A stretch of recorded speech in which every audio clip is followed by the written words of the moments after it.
Alexandria Ocasio-Cortez accidentally spills the beans. We examine Tucker Carlson's populism, and the border wall war continues. This is The Ben Shapiro Show. Oh man, so much to get to today. Wow, a lot of news breaking over the weekend. Plus, as you know, later today, if you are a subscriber over at Daily Wire, then you're going to get 2 extra hours of me every single day. It's going to be unbelievable. We're going to get to all of the news of the day. First, we need to talk about how you send your packages, how you do your mail. So I know that you've been heading down to the post office with this giant box of stuff that you need to send off via the post office. And the post office is great, don't get me wrong, but you know it'd be easier if you didn't have to do that. If you could just sit at your desk and make sure that all of your mail goes out on time with the proper postage. Well, here's the nice thing. You can. We do at the Daily Wire offices. I do from home using Stamps.com. Stamps.com brings all the amazing services of the U.S. Postal Service directly to your computer. Stamps.com is the faster, more convenient way to get postage. Simply use your computer to print official U.S. postage for any letter, any package, any class of mail, anywhere you want to send it, and the mail carrier just picks it up. No more lugging mail to the post office, no more hassles. Stamps.com not only saves you time, it also saves you money as well. With Stamps.com, you get discounted postage rates you can't even get at the post office. Not to mention, it is a fraction of the cost of those expensive postage meters. There's no equipment to lease, no long-term commitments. Again, we use it at the Daily Wire offices. It saves us time. It means we don't have to wait in line. It means that we can do exact postage directly from our desks. Right now, you too can enjoy the Stamps.com service with a special offer that includes a 4-week trial plus postage and a digital scale. Start the new year off right. Go to Stamps.com, click on the microphone at the top of the homepage. You can check it out there and type in promo code Shapiro for that special offer. Again, Stamps.com, promo code Shapiro. That gives you a 4-week trial plus postage and a digital scale. So a very solid deal. Okay, so we begin today with a reminder that the Democratic Party has now taken over the House, which means that we have to take them seriously. We are now supposed to take all of their policy prescriptions and all the things they say seriously. And which Democrats should we take seriously? Well, presumably we should take seriously the Democrats that the Democrats are taking seriously. You know, the ones who are considered the new leaders.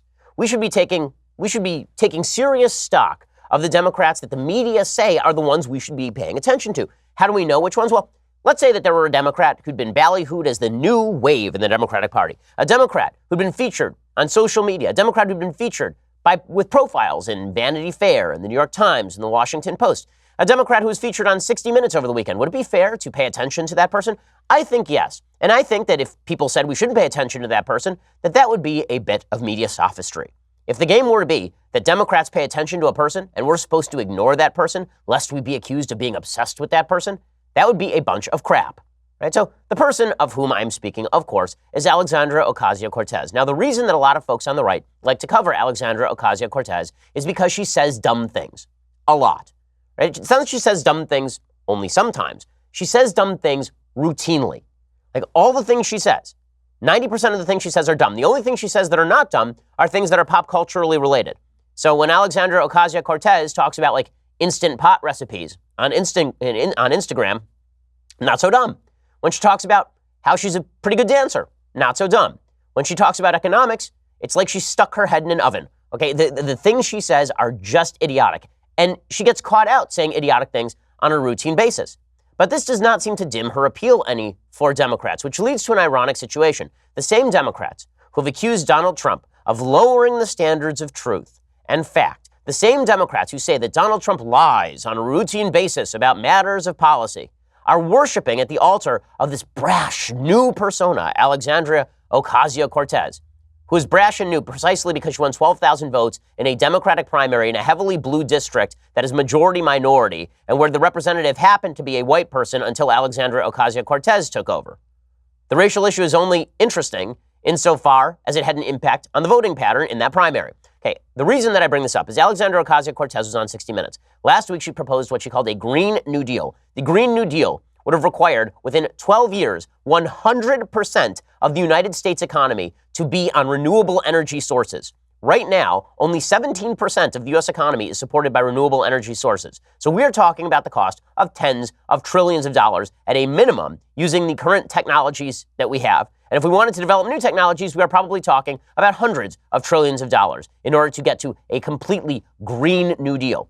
She also suggested that we should have racial and gender-based equity handled by the Congress of the United States, and that we should raise the tax rates radically. So she did this interview on 60 Minutes because she is the new ideological thought leader, which makes sense. I mean, we've already had the idiocy of watching Bernie Sanders be the ideological thought leader for the Democrats. We've already watched the Democrats trot out a near octogenarian socialist loon bag who's never passed a single piece of decent legislation from Vermont be the ideological thought leader for the Democrats. So why not prettier, dumber Bernie Sanders? How about that? We can go with that, right?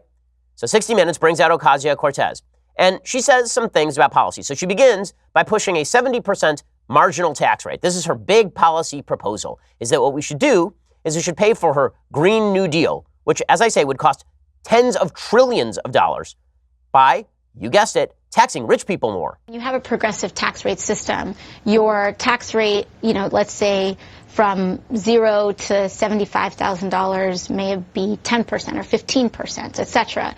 But once you get to like the tippy tops, on your 10 millionth dollar, sometimes you see tax rates as high as 60 or 70%. That doesn't mean all $10 million are taxed at an extremely high rate, but it means that as you climb up this ladder, you should be contributing more. Okay, this is like watching my 4-year-old daughter explain basic addition to me.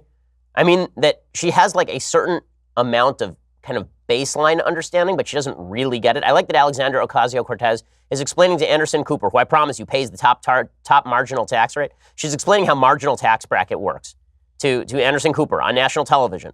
This is the new wave of the Democratic Party. You see, like when you get up to like the very tippy top and the toppity tiptoes, and when you get to like the $10 millionth dollar, that's taxed at a different rate than like if you made $5. Yes, Alexandria, we know. And it's still immoral to steal 70% of a dollar that somebody makes for your own private purposes. Also, the notion that this is going to pay for virtually anything is nuts. She basically says, okay, if you make over $10 million, then we should tax all of that at a 70% rate. And one of my favorite things about this is that people in the Democratic Party are then repeating this. No, it's not that bad. Like, why would that be so bad? There's a thread on Twitter. This had 75,000 retweets from a person named Diana Anderson. I don't know who this person is. This person wrote, okay, so a lot of rich white folks are freaking out about what a 70% tax rate on the wealthy would look like. And they're scared about it and bleep, even though it's literally what rich baby boomers already dealt with. First of all, rich baby boomers did not deal with it. They had massive tax loopholes that were applicable during the Eisenhower era when the top tax bracket, starting at about $3.4 million jointly for households, was at 91%. The effective tax rate for those households was about 45%. Here's what this person says, though. They say, post-World War II, the tax rate peaked at 94% on annual income over $200,000. This is post-World War II, you will remember, when we were still paying off, a massive military spend. By the way, $200,000 in 1946 was like $3 million in 2018. In the decades following, it dropped to a marginal tax rate of 70% of all income over $200,000 annually. Yes, and if you'll recall, the 1970s sucked economically before Ronald Reagan massively cut the top marginal tax rate. And this person says, let's take an example of what would happen if we had a 70% income tax rate for people making above $10 million. So let's say you're Dwayne "The Rock" Johnson. You made $65 million last year in 1 year. So that $10 million cutoff is going to hit you. 70% off everything above $10 million. That leaves you with $16.5 million. Wow, that's a big hit, you think. On paper, yeah, that's a lot of money to just give up in taxes. No, not on paper. In reality, giving up $45 million is a lot of money to give up. But this person says that rate still leaves The Rock with nearly $20 million, considering his $10 million is also taxed at a lower rate. That's $20 million in net pay for a year, which is still a lot of money. So what's The Rock whining about? Here's why this is so intensely stupid. The reason that this is so intensely stupid is because everyone will start using tax avoidance strategies. How do I know this? Because France tried to do exactly this. Okay, a few years back, let's go back in the Wayback Machine to like 2017, like 2 years ago. The Prime Minister of France was a guy named Edouard Philippe. Okay, and he had tried to impose, along with Emmanuel Macron, economic reforms that would have led to a massive wealth tax. And what happened? All the millionaires left France. In 2016, 12,000 millionaires immigrated from France. In 2015, 10,000 millionaires left France. It turns out, you know what rich people are really good at? Picking up and moving. It turns out that rich people, if you try to tax them at a 70% rate above $10 million, you know what they'll do? They will just sell their houses and leave and go live in Monte Carlo. If you think The Rock is sticking around to watch $40 million of his disappear every year so Alexandria Ocasio-Cortez can pay off her green Solyndra supporters, you are out of your damned mind. You're crazy. It's not going to happen. And even the Washington Post basically acknowledges this. They do a full economic workup. This is my favorite part. I love this. This is what they say. They say, Ocasio-Cortez's suggestion for nearly doubling taxes on people earning more than $10 million would bring in $720 billion per decade, $72 billion a year. Except that, that's not what's going to happen. Here's it buried deep in this article from the Washington Post. The real number is probably smaller than that, because wealthy Americans would probably find ways around paying this much higher tax. You think? You think maybe The Rock just wouldn't do as many movies? I wouldn't work as hard if I knew 70% of my money were going to the federal government. Already an enormous amount of my money goes to the federal government. You think I would take on extra jobs just so I could pay the bills for the stupid ideas of our Congress people? There's something deeply immoral about stealing 70% of any dollar that anyone makes. And if you think that Alexandra Ocasio-Cortez knows how to spend her money better than The Rock knows how to spend his money, I don't know what to tell you. I'm with Cardi B. I don't know what the government does with my bleeping money, and neither do you. And the fact that the federal government is now trying to seize that money and people are cheering this on is nuts. So this is the new Democratic push, is that they are going to massively raise taxes. Yeah, go with that. I also love the baseline lie that is being told here, which is that if you raise the top marginal tax bracket 70%, that's going to pay for everything. You crazy? It ain't. And people in Denmark are paying 60% of their income off the top in income tax if you make above $60,000 a year. You want to pay for Bernie Sanders-like programs, you can have Bernie Sanders-like taxes. And those Bernie Sanders-like taxes do not look like a top marginal tax bracket increase. They look like a massive middle-class and lower-class tax increase because you must expand the tax base. If you do not expand the tax base, you're not going to take in more income. But that wasn't the dumbest thing Ocasio-Cortez said. She really spilled the beans here, and I'll explain in just 1 second. First, let's talk about how you can make your business better. So how can you make your business better? Well, you probably have a couple of employees who are, low down on the ladder, and maybe you need somebody better, but you're not sure how to find them. Or maybe you don't need to kick anybody out. Maybe you just need better employees. You're expanding because the economy's been good. Well, ZipRecruiter is the way for you to get the best employees. Go to ZipRecruiter.com/dailywire to hire the right people. Unlike other job sites, ZipRecruiter finds qualified candidates for you. It has powerful matching technology. They scan thousands of resumes to identify people with the right skills, education, and experience, and then actively invite them to apply to your job so you get qualified candidates fast. That's why ZipRecruiter is rated #1 by employers in the United States. That rating comes from hiring sites on Trustpilot with over 1,000 reviews. Right now, my listeners can get ZipRecruiter for free at ZipRecruiter.com/dailywire. The process is really easy. The website is super usable. And again, it helps you file out all of the bad resumes so that you're only looking at the good ones. If you love the show, show your support for the show and ZipRecruiter by going to ZipRecruiter.com/dailywire, DAILYWIRE. That's ZipRecruiter.com/dailywire. ZipRecruiter is indeed the smartest way to hire, which is why we use it at Daily Wire. Go check it out, ZipRecruiter.com/dailywire. All right, so that was not the dumbest thing Ocasio-Cortez had to say, but we're not supposed to talk about the dumb thing she says again because she's good at Instagram and she dances sometimes. Ooh, hoo, hoo, hoo, hoo. So we can't talk about that stuff. Let's talk instead about how charming she is. It's amazing. If you're a Democrat and you're charming, doesn't matter how dumb you are. Doesn't matter how many stupid things you say.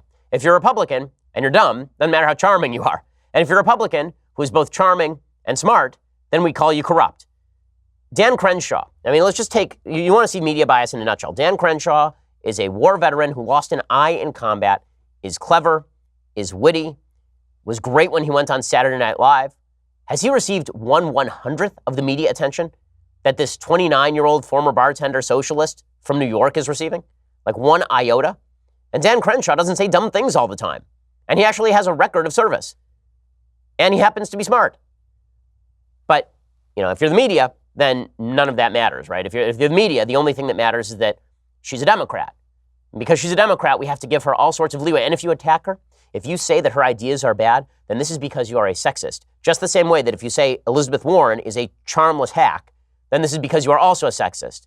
Because if you talk about likability, but you're talking about a Democrat, this means that you're a racist or a sexist or a bigot in some way. Okay, so the dumbest thing that Alexandria Ocasio-Cortez said was so dumb on the 60 Minutes interview that even Anderson Cooper looked at her and almost vomited in her lap. So Alexandria Ocasio-Cortez was asked specifically about the fact that she says a lot of things that are not true, that in common parlance, she lies a lot. And she will just trot out arguments that make no sense. She will say things that are blatantly, factually false. Listen to her response, because it is telling about the ways so many folks on the political left think about what politics is, and it explains why younger generation folks are turning socialist. What she's about to say is a sign of deep immorality, deep philosophical immorality. But she says it with a straight face, and so we take it seriously. I think that there's a lot of people more concerned about being precisely, factually, and semantically correct than about being morally right. But being factually correct is important. It's absolutely important. And whenever I make a mistake, I say, okay, this was clumsy. And then I restate what my point was. But it's not the same thing as the president lying about immigrants. It's not the same thing at all. Yeah, it is. So what she says there is that feelings don't matter about your facts, right? My slogan is facts don't care about your feelings. For her, feelings don't care about your facts. So if she's morally right, she can lie, she can get facts wrong. We shouldn't worry about her being semantically or factually accurate. We shouldn't worry about any of those things. Accuracy is of no consequence when what you're saying is morally right. So you might say that we should take her seriously, but not literally. Now, I was informed by Democrats that Donald Trump had lowered the standards of the presidency when it came to truth. I was informed by Democrats that Donald Trump had destroyed our politics because he says a lot of things that are factually untrue. And I've said in the past that when Donald Trump says things that are factually untrue, that he should correct them, and that he's wrong, and that sometimes he's lying, and that that's bad. But Democrats don't actually care about all that. What Democrats actually care about is the narrative. So Alexandria Ocasio-Cortez, when she says facts don't actually matter, what matters is being morally right. This shows why we are in the state that we are. She is not actually saying anything different from what Democrats have said for years, for literally my entire lifetime. Democrats have been saying my entire lifetime that it is okay to lie so long as you get to the end point that you are seeking. If you are Barack Obama, you can lie about liking your doctor and keeping your doctor because the ends justify the means. The ends are morally right. Therefore, the means, not telling the truth to the American people, that's okay too. So when Ocasio-Cortez says, I don't have time to tell the truth, people worry too much about me being factually accurate instead of morally right. One of the ways we decide whether you are morally right is if you are factually accurate. It's pretty easy to tell. If somebody's lying all the time to you to get you to do something, pretty obvious giveaway that what they are trying to get you to do is probably not morally right, because the truth shall set us free. When we hear a group of facts that are laid together to form an argument, then it is inherently more convincing than a group of lies that are put together to form an endpoint if we know they are lies. If you have to lie to get somebody to identify with your conclusion, then you are not only doing it wrong, you are doing something immoral itself. There are certain cases in life where lying is necessary. And there's certainly the Nazis at your door, and you've got somebody who's a resistor to the Nazis hiding in your basement. Do you lie to the Nazi? The typical moral answer would be yes, although Kant would say no. That is not what we're talking about here. What we are talking about here is basically lying to the American people because you think that your point is better than their point. And this is what the Democrats are doing these days. I don't like it when Republicans do it. I don't like it when Democrats do it. I don't like it when Donald Trump says things that are not true about the economy or about immigration or about the state of the Middle East. I don't like when he does any of those things to support his political viewpoint. It's no better when a Democrat does it. But to pretend that the standard has only been lowered on one side is a joke. The standard has been lowered on both sides for years, and it was lowered by Democrats a lot earlier than it was lowered for Republicans. She just let the cat out of the bag. So spare me your lectures about Donald Trump undermining American politics. The same left that disdains Donald Trump for his supposed abolition of basic principles of the presidency, that same left cheers on Alexandria Ocasio-Cortez every step of the way. That same left tells us that Barack Obama never had a scandal. That same left says that Barack Obama never told a lie. That same left says that Bill Clinton should still be held up as some sort of halcyon of the presidency and that his wife should have won in 2016. I'm not going to take moral guidance from these folks. Just not going to happen. And I'm certainly not going to listen to Democrats when they also claim that they actually want to compromise, that Donald Trump is the one standing in the way of compromise. And this becomes particularly galling when you're hearing it about the wall. So the Democrats are claiming now they don't want to compromise, or that Donald Trump doesn't want to compromise, that they'd love to reach a compromise, but Trump won't compromise. Again, Ocasio-Cortez, she just says things that are inadvertently true. Like Democrats don't care about the truth, and also we'd like to tax the crap out of you. She also says Democrats have compromised too much in the past. She can't name a compromise. Like, name a Democratic compromise of the last, say, 15 years. The last time Republicans and Democrats compromised on a bill, honestly, maybe sequestration. Even that was not really a compromise. That was like 2011. So that was 8 years ago now. But she says Democrats have compromised too much. And there's something, I think, deeply telling about the fact that she thinks that Democrats have compromised too much when she can't name a single Democratic compromise in the last 10 years. We as a party have compromised too much, and we've lost too much of who we're supposed to be and who we are. And the Democratic Party has lost too much. I think so. I think we've compromised things that we shouldn't have compromised, whether it's judgeships with Mitch McConnell, whether it's compromising on climate change. I think there are some things that we've compromised a little bit too much on. Okay, they have not compromised on judgeships. Harry Reid nuked the filibuster, and Mitch McConnell has rammed through judges. And on climate change, Democrats have not compromised one iota. They just haven't had the power to get through their radical agenda. So again, just a bunch of nonsense. But it does demonstrate where the Democratic Party's head is at. They are radical. They don't care about truth when it comes to, at least if she's a representative of them. I'm not saying every Democrat. There are a lot of Democrats out there, I assume, who are still caring about truth, who would still like some compromise, who would still like some moderation, but not in the leadership. Not in leadership, because Pelosi can't step on Ocasio-Cortez because she knows the passions with Ocasio-Cortez in the same way that the leadership couldn't step on Bernie Sanders because they knew that the passion was with Bernie Sanders. So what does this lead to? Well, it leads to the government shutdown that's happening over the border wall. So let's talk about the latest on the border wall in just 1 second. First, let's talk about how you protect your property. Well, the way that you ought to protect your property is with Ring. Today, over 1 million people are using the amazing Ring video doorbell to help protect their homes. Ring knows home security begins at the front door. It does not end there. So now they are extending that same level of security to the rest of your home with the Ring Floodlight Cam. And just like Ring's amazing video doorbell, Floodlight Cam is a motion-activated camera and floodlight. It connects directly to your phone with HD video and two-way audio that lets you know the moment anyone steps on your property. You can see and speak to visitors. You can even set off an alarm directly from your phone. With Ring's Floodlight Cam, when things go bump in the night, you will immediately know what it is, whether you're home or away. The Ring Floodlight Cam lets you keep an eye on your home from anywhere. So go check it out. We have a Ring Floodlight Cam at our house, or at least a Ring video doorbell at our house. And it's great. I'm 3,000 miles away, but everybody thinks that I'm home specifically because I can pick up the Ring and I can tell people that I'm at home so nobody's robbing my house. Ring Floodlight Cam offers the ultimate in in-home security with high visibility floodlights and a powerful HD camera that puts security in your hands. Save up to $150 off a Ring of Security kit when you go to ring.com/Ben. Again, that's ring.com/Ben. Go check it out right now, ring.com/Ben. Ring is well worth your time. It's going to make your house safer, make you feel more secure. Ring.com/Ben. Okay, so the Democratic intransigence that has been pushed forth by the Democratic base is exactly what I predicted last year and what anybody who's been watching the Democratic Party predicted last year. This is not a party that was going to come in and be reasonable. This was a party that was going to come in and push the most radical agenda they could and refuse to compromise on anything. So Donald Trump has asked for something like $5 billion for a border wall, which, let's face it, would not be sufficient to actually build the border wall. The actual cost of a border wall apparently is between $11 and $13 billion, not $5 billion.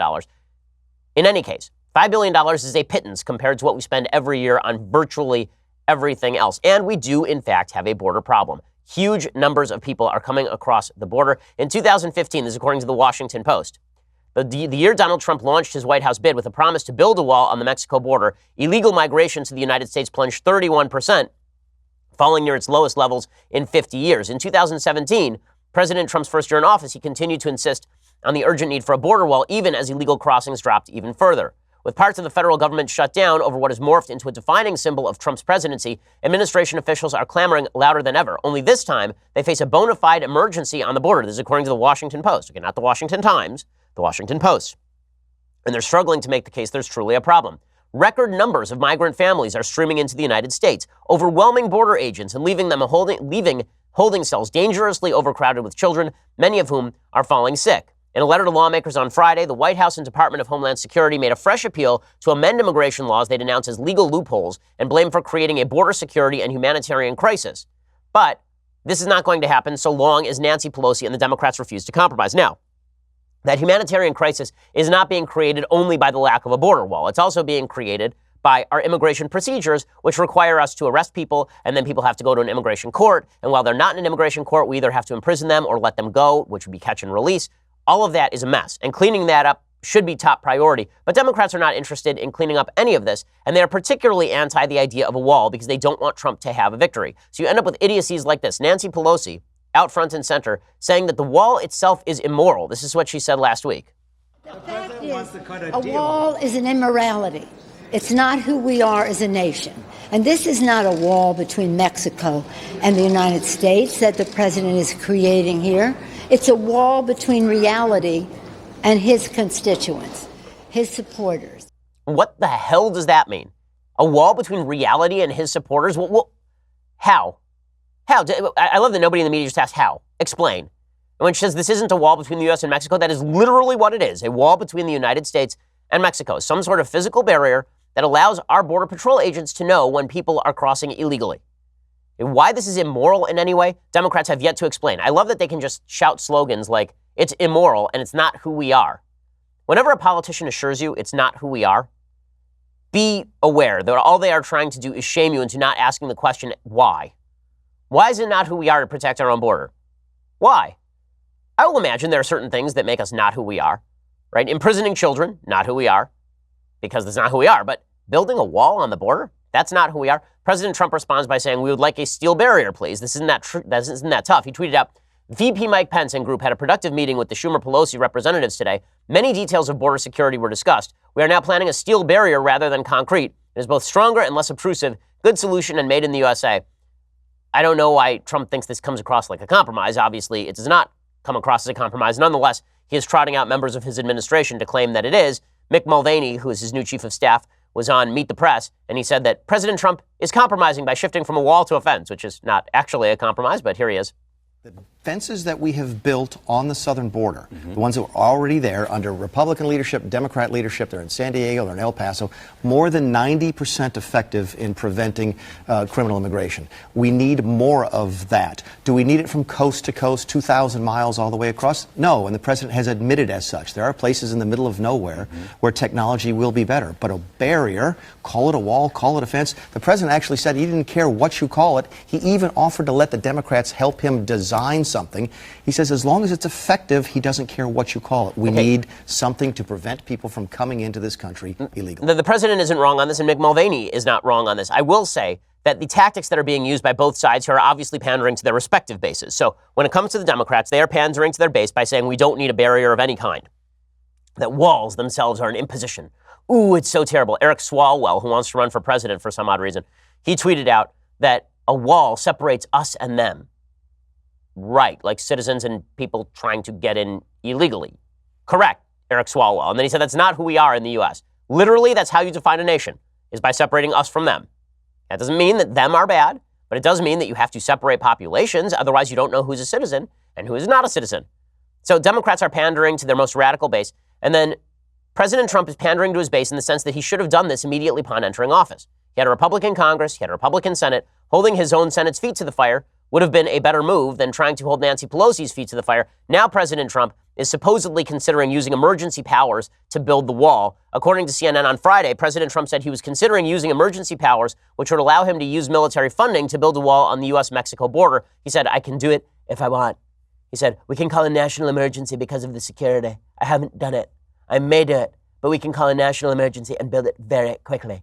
So presumably, he would be talking about invoking two separate laws. One is 10 U.S. Code Section 284, support for counter-drug activities and activities to counter transnational organized crime.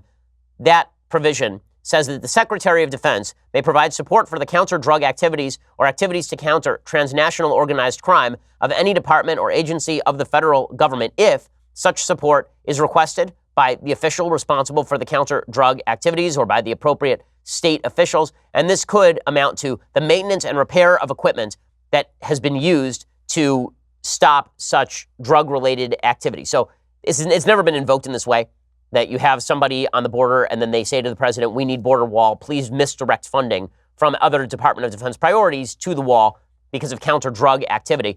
Also, it would be kind of a stretch to suggest that this would fall under maintenance or repair or upgrading of equipment. That usually amounts to, making the equipment better, not building an entirely new barrier that spans thousands of miles of United States border. Legally speaking, it would be difficult for the president to do this, nor really should he, because we don't want the president routinely using national emergency powers to do stuff he can't otherwise get congressional approval for. 10 U.S. Code 2808 is the other one that he theoretically could use. This is construction authority in the event of a declaration of war or national emergency.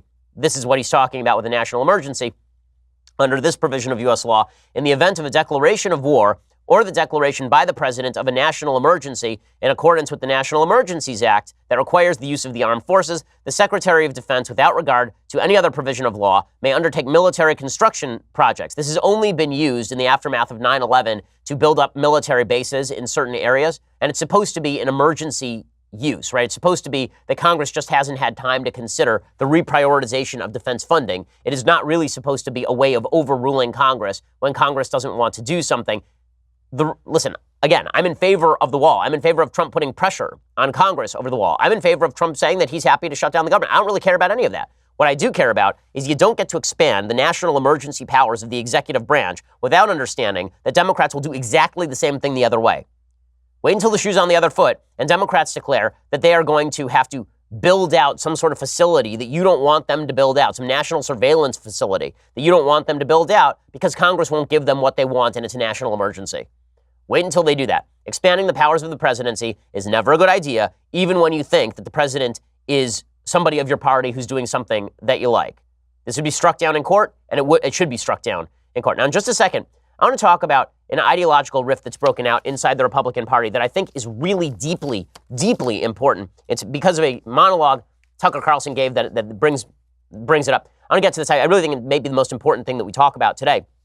But first, let's talk about your investment strategy. So you don't know all that much about investment, right? I mean, you're kind of a newbie to the market, and you've never really tried investing before. Well, the best way to try investing is to start investing, and the best way to start investing is by using the Robinhood app. Why? Because Robinhood is an investing app that lets you buy and sell stocks, ETFs, options, and cryptos, all commission-free. Folks in my office are using Robinhood all the time. They've shown me the app. It is clear, it is beautiful, it is easy to use. You can make a trade with like 3 clicks, and they have a no commission fee structure, which means that while other brokerages charge up to $10 for every trade, which could be cutting out your entire profit margin, depending on how much you're trading, Robinhood doesn't charge commission fees. You trade stocks and you keep all your profits. They have easy to understand charts, market data. You place a trade in just 4 taps on your smartphone. Their Robinhood web platform also lets you view stock collections, like 100 most popular, entertainment, social media, and you can learn how to invest as you build your portfolio. Discover new stocks, track your favorite companies. Robinhood is giving my listeners a free stock like Apple, Ford, or Sprint to help build your portfolio today. Sign up at shapiro.robinhood.com. That's shapiro.robinhood.com. Again, I've looked at the app. It is beautifully designed. I mean, really clear, really easy.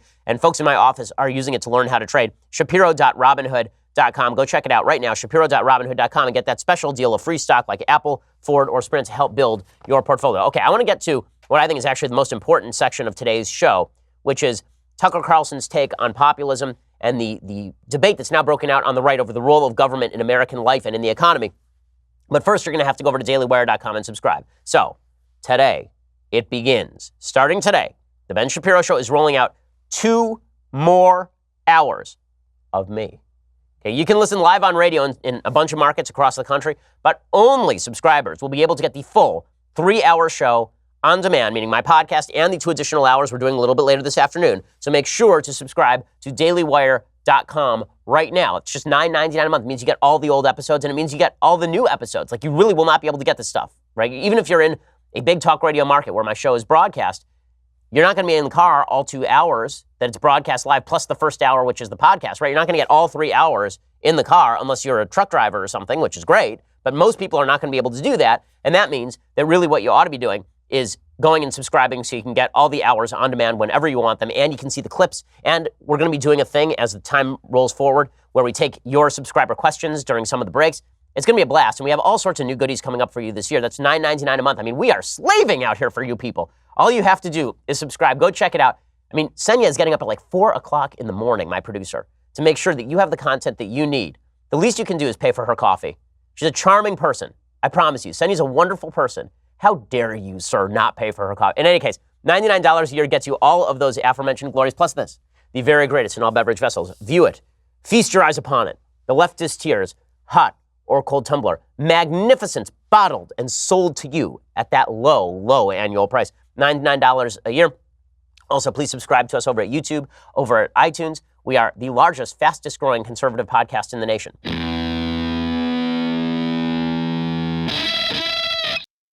So one of the things I love talking about on the show is obviously conservative philosophy and ideology. You know, the things that are really important that we like to discuss.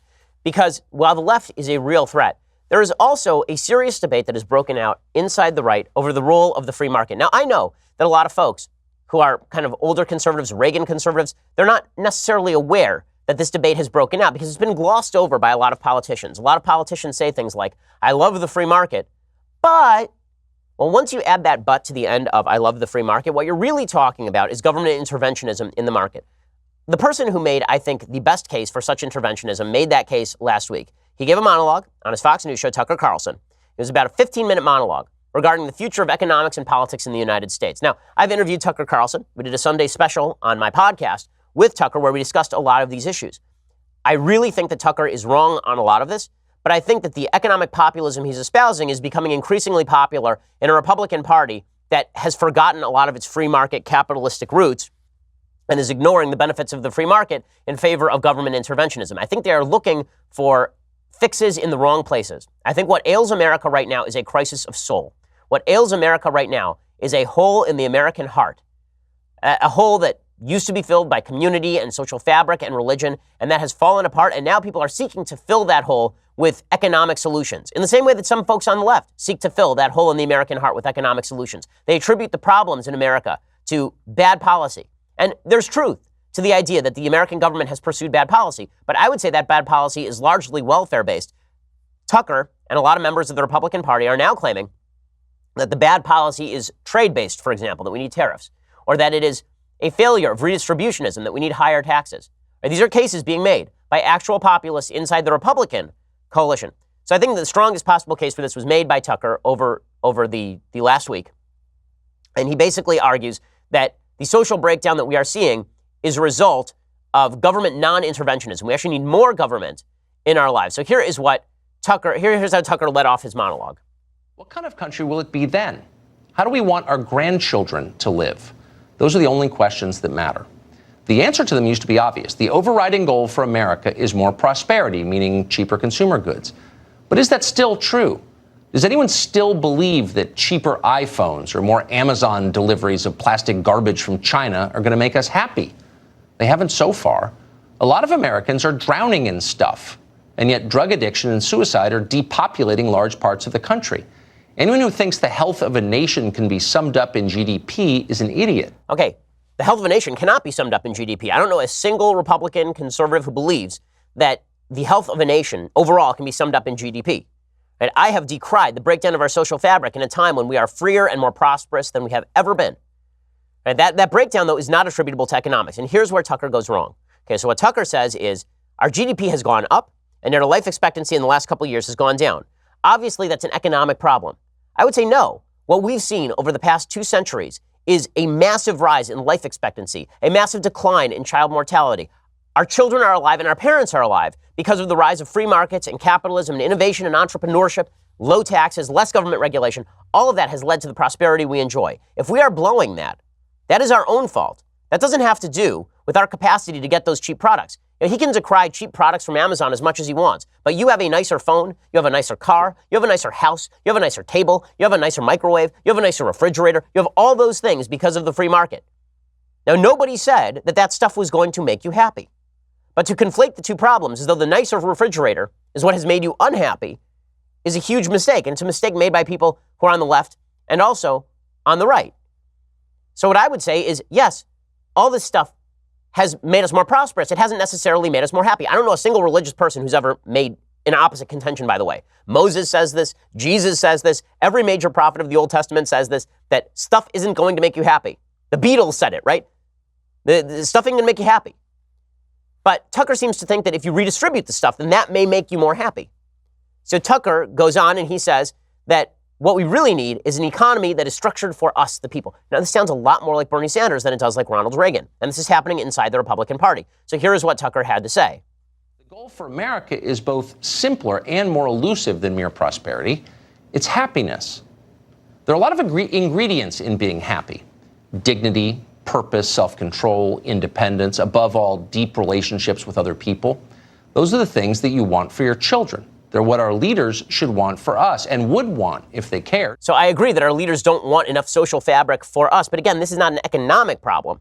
And when Tucker says this is an economic problem, he's got a problem himself. Like when he says that the goal in America is happiness, no, the goal in America is pursuit of happiness. If you fail to pursue happiness properly, that is your fault.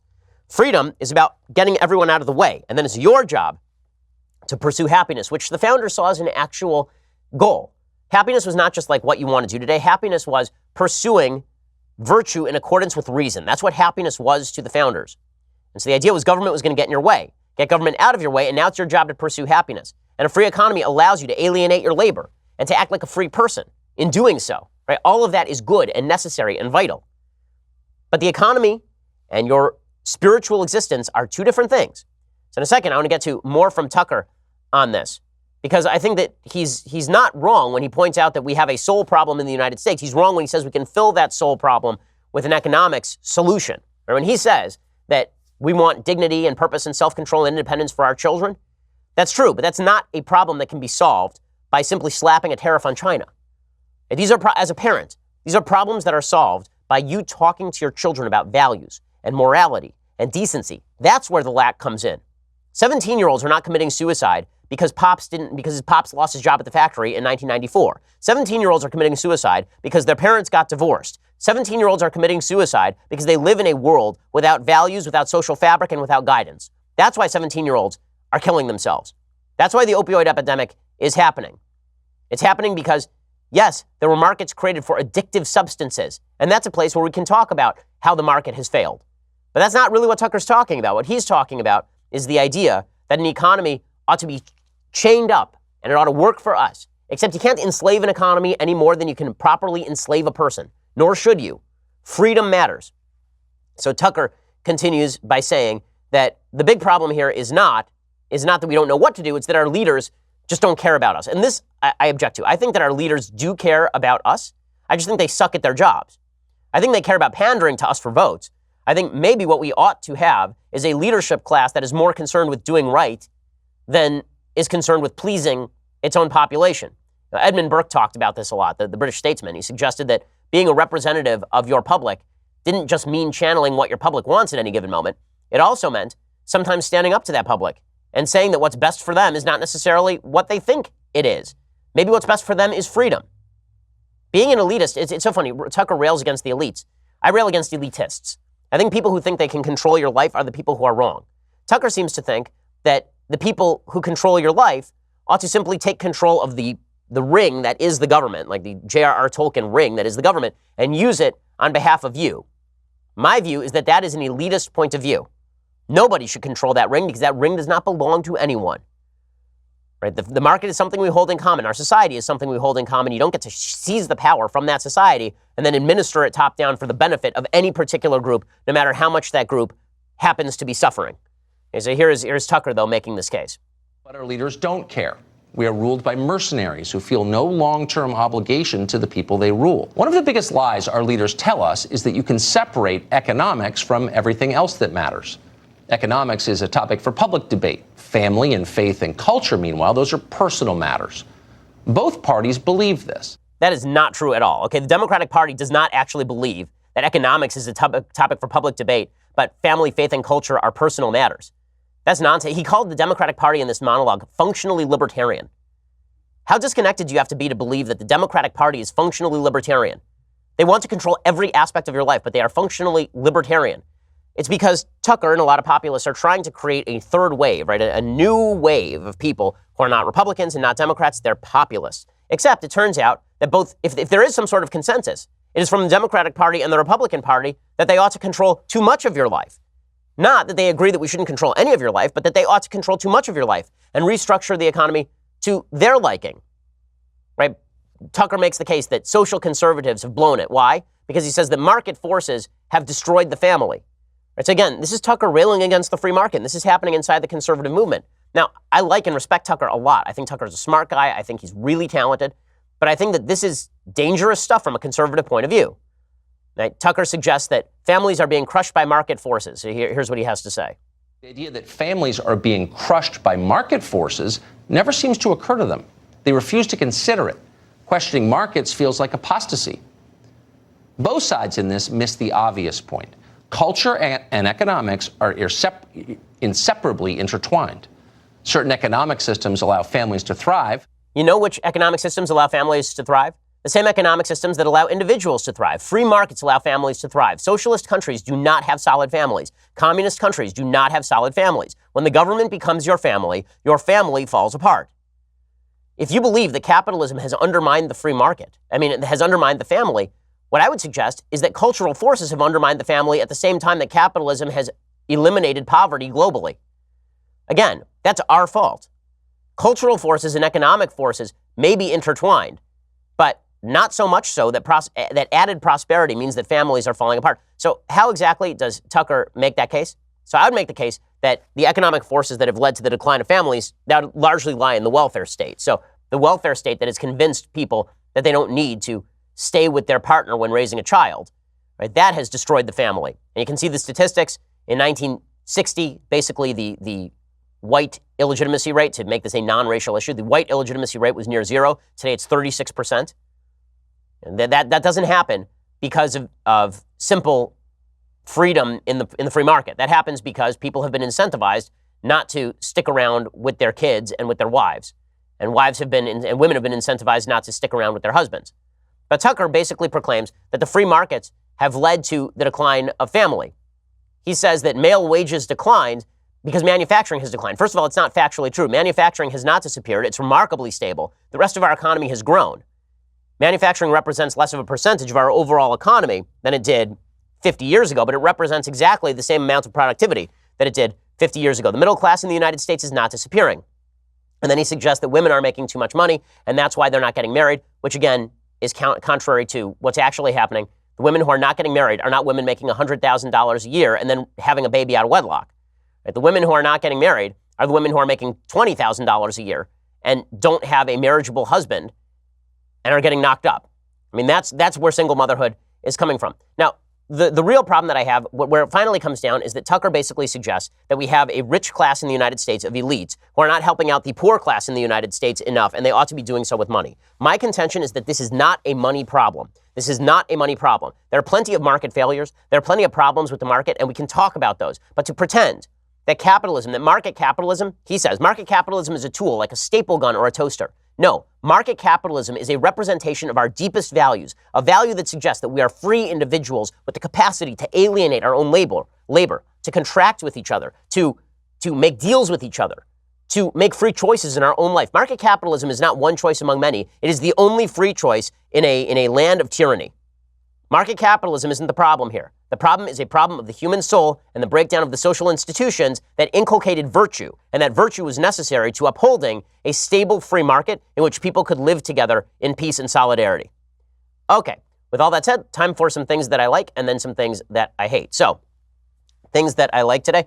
So over the weekend, I went and I saw Aquaman. Now, I know everyone thinks I'm a DC partisan because I am a DC partisan, but hey, I'll say it. I thought Justice League was abysmal, right? I said it at the time. I thought Justice League stunk.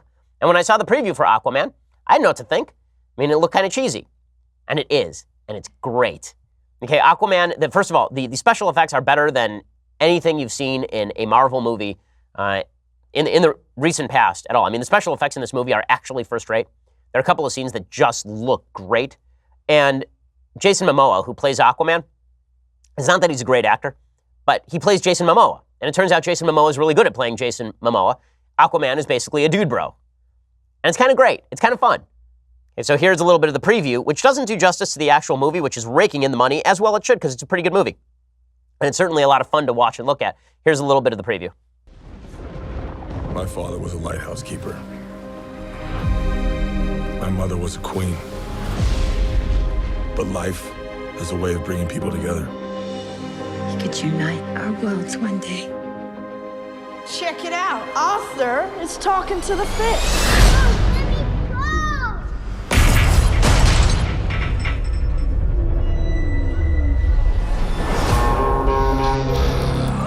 They made me what I am. Okay, so it's kind of great, and Jason Momoa is kind of great, and there are some really terrific action set pieces. What's amazing about the DC universe is that they really blew it in how they rolled this thing out. So they rolled out Man of Steel, which is the Superman movie, and then they did not do a standalone Batman movie, and then they did not do a standalone Wonder Woman movie, and then they did not do a standalone Aquaman or Cyborg movie. Instead, they rolled out Justice League, right? They did Man of Steel, and then they did Batman v Superman, and then they did Justice League, like all of these right back to back. I think they did Wonder Woman right before Justice League, actually. what you have to do is what Marvel did, right? You bring out each of these heroes individually in their own movie, and then you have the crossover. So they blew that. But anybody who says the DC universe is dead, Wonder Woman is a standalone franchise, and that's making all sorts of money. Aquaman is now a standalone franchise. This movie is going to make more money than Wonder Woman by leaps and bounds. It's made a bunch of money because it's a pretty good movie. So that means Aquaman is alive, and it means that Wonder Woman is alive. It means you need to recast Superman. It means you need to recast Batman. It means that you need to do a cyborg movie that's actually pretty good. And then it means that you need to do another crossover movie and basically act like Justice League didn't exist. That's what has to happen in the DC universe. But the DC universe is very much alive and kicking and good for the people who put together Aquaman, which is a fun movie. Okay, other things that I like today. So there is a rule in politics that there are certain things that you're not allowed to say, that you just can't say. One of the things you're not allowed to say and you're not allowed to talk about is what they call rapid onset gender dysphoria. So we talked about this a few months back. There was an abstract from Brown University that specifically talked about how basically gender dysphoria was being treated like cutting or like bulimia or anorexia, that is becoming a trendy thing among certain groups of particularly young women. And then people were sort of doing it in groups, that people who were surrounded by folks who considered themselves transgender were more likely to start considering themselves transgender. Abigail Shrier has a very, very gutsy column in today's Wall Street Journal talking about all of this, saying, like other social contagions such as cutting and bulimia, rapid onset gender dysphoria overwhelmingly afflicts girls. But unlike other conditions, this one, though not necessarily its sufferers, gets full support from the medical community. The standard for dealing with teens who assert they are transgender is affirmative care, immediately granting the patient's stated identity. There are, to be sure, a few dissenters. This idea of what we're supposed to do as therapists is to affirm, that's not my job, says psychotherapist Lisa Marciano. If I work with somebody who's really suicidal because his wife left him, I don't call his wife up and say, hey, you got to come back. We don't treat suicide by giving people exactly what they want, but giving in to patients' demands is exactly what most medical professionals do when faced with ROGD. Like fashionable and tragic misdiagnoses of the past, this one comes with irreversible physical trauma. Okay, and this column is a gutsy column talking about something you're not supposed to talk about, which is the fact that rapid onset gender dysphoria is a thing, that it is not a reflection of a deep-seated biological need to change your gender, that the treatment for it is not always effective, and that maybe we ought to consider more seriously before we go along with it's time to mutilate your body because you said 6 months ago and discovered 6 months ago that you're a member of the opposite gender because you went to a gender studies course at Brown. Right, it's a pretty gutsy column. You should go check it out in today's Wall Street Journal. Okay, time for a couple of quick things that I hate. So the Golden Globes were last night. They were predictably terrible. The Golden Globes, I don't even know why anyone pays attention to them. It's the Hollywood Foreign Press Association, which is like 7 guys who are really old from places we don't care about. And they gave the top musical or drama award, or musical or comedy award to the Queen movie, which apparently to Bohemian Rhapsody, which apparently wasn't even very good. And then they gave the best drama award to, I believe, Green Book, correct? Which is from by all accounts rather mediocre. Like it's okay, but it's nothing special. Not a shock there. Also not a shock when a bunch of people got up and made leftist messaging points because this is what we do now. So here is Christian Bale. Christian Bale won a Best Actor in a Comedy award for Vice because we have to give lots of awards to a movie that no one has ever seen or will see. Vice, a movie about Dick Cheney, apparently scrawled in crayon by Adam McKay. Christian Bale gets up and credits Satan for his inspiration in playing Dick Cheney. He should know since he allegedly had a physical altercation with his own mother and was screaming at the light people famously on set. Christian Bale, famous crazy person, talking about how Satan was his inspiration for Dick Cheney. Thank you to that geezer over there, Adam. He said, I've got to find somebody who can be absolutely charisma-free and reviled by everybody. So he went, that's got to be Bale. What do you think? Mitch McConnell next? That could be good, couldn't it? Thank you to Satan for giving me inspiration on how to play this role. Okay, so he's the second prominent leftist after Saul Alinsky to thank Satan for his inspiration. But it is amazing how everybody claps and cheers in Hollywood for all this sort of stuff. Do you think anybody in Hollywood would ever have the balls to do a movie like this about Hillary Clinton, who actually is extraordinarily parodical? Like you could just do a parody of her full time? Of course not. The best part of this Golden Globes, by the way, was the opening monologue where Andy Samberg, along with Sandra Oh, is that who that is? So the two of them did a monologue in which they made no jokes because this is what they've been relegated to. What's funny about this is that everybody gets the joke, but nobody's willing to say that the joke is that everyone in Hollywood is a nasty, nasty, horrible human being who will destroy somebody's career on a whim. Here is the opening monologue where they deliberately make no jokes without mentioning that the real reason they're making no jokes is because everyone is scared crapless in Hollywood of having their carear destroyed like Kevin Hart has had his career destroyed. We are going to have some fun, give out some awards, and one lucky audience member will host the Oscars. Now, some of you may be wondering why the two of us are hosting together. And the reason is we're the only two people left in Hollywood who haven't gotten in trouble for saying something offensive. Oh, Sandra, that reminds me. You know what race of people really gets under my skin? Andy? The Hollywood half marathon.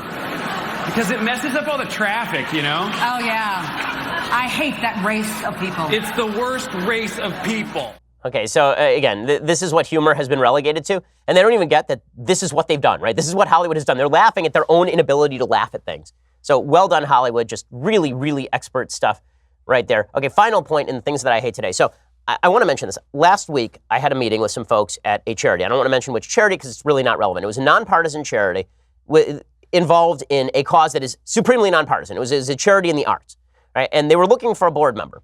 And I was seriously considering joining the board of this charity because why the hell not? And then it occurred to me, I warned them, look, I'm political, which means that probably there will be other people on the board who don't like what I have to say, but who cares? I don't like what they have to say. We're all here to help out people in the arts. And one of the board members said, well, there may come a point where there's a bunch of resistance to you and we have to throw you off the board. And it occurred to me that we now live in a reality so nasty and terrible that if you are of the right wing, you cannot actually be on a nonpartisan board helping people in completely nonpartisan ways, in completely anodyne ways, out of fear that somebody will target you and other members of the left who are on the nonpartisan board will see fit to destroy your life for having tried to do something charitable. That's where we are. Well, the same thing is true in comedy. The same thing is true in Hollywood. It's true across the board. It's really nasty and it's really ugly. If we can't get together on nonpartisan boards to even do good things out of fear that someday somebody is going to come down on one of the members of the board and the other members of the board will see fit to destroy that person who is just there trying to do a good thing, I don't know how we're going to get along. I mean, you want to talk about the breakdown of the social fabric that has nothing to do with economics and everything to do with values, principles, and decency, all of which seem to have fled via the back door. All right, well, we will be back here a little bit later today, so go check it out over at dailywire.com. I'm Ben Shapiro. This is The Ben Shapiro Show. The Ben Shapiro Show is produced by Senya Villarreal, executive producer Jeremy Boring, senior producer Jonathan Hay. Our supervising producer is Mathis Glover, and our technical producer is Austin Stevens. Edited by Alexandra. Audio is mixed by Mike Carmina. Hair and makeup is by Jesua Alvera. The Ben Shapiro Show is a Daily Wire Forward Publishing production. Copyright Forward Publishing 2018.